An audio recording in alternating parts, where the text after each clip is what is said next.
গন্ডগোলটা তো প্যাটিস বিক্রি করা নিয়ে নয়, গন্ডগোলটা হচ্ছে নিরামিষ বলে চিকেন প্যাটিস বিক্রি করা। কোনো মসজিদের সামনে গিয়ে শুক্রবার দিন সন্ধ্যাবেলা একটু ঢুকুঢুকু করতে কীভাবে কেমন ট্রিটমেন্ট হয়। প্রথম কথা হচ্ছে যেভাবে এর পেছনে সিপিএম এবং তৃণমূল কংগ্রেস নেমেছে, আজকে তার পরিষ্কার বোঝা যাচ্ছে যে হিন্দুদের অবস্থা পশ্চিমবঙ্গে কী। গন্ডগোলটা তো প্যাটিস বিক্রি করা নিয়ে নয়, গন্ডগোলটা হচ্ছে নিরামিষ বলে চিকেন প্যাটিস বিক্রি করা নিয়ে।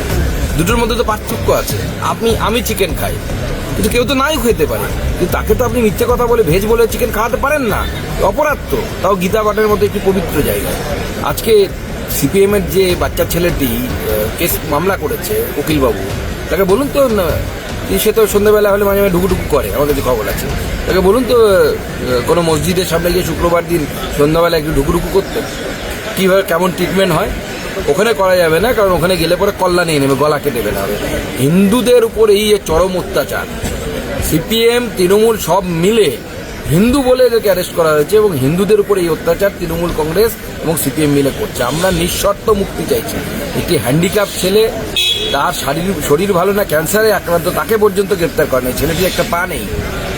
তো আমাদের এখানে গ্রামে গঞ্জে শহরে বিভিন্ন জায়গায় দোকান বিক্রেতার এসব গন্ডগোল হয়।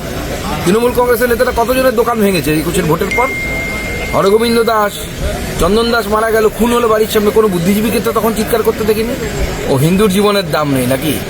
আর অন্যদের মুসলিমদের প্যাটিসেরও দাম আছে।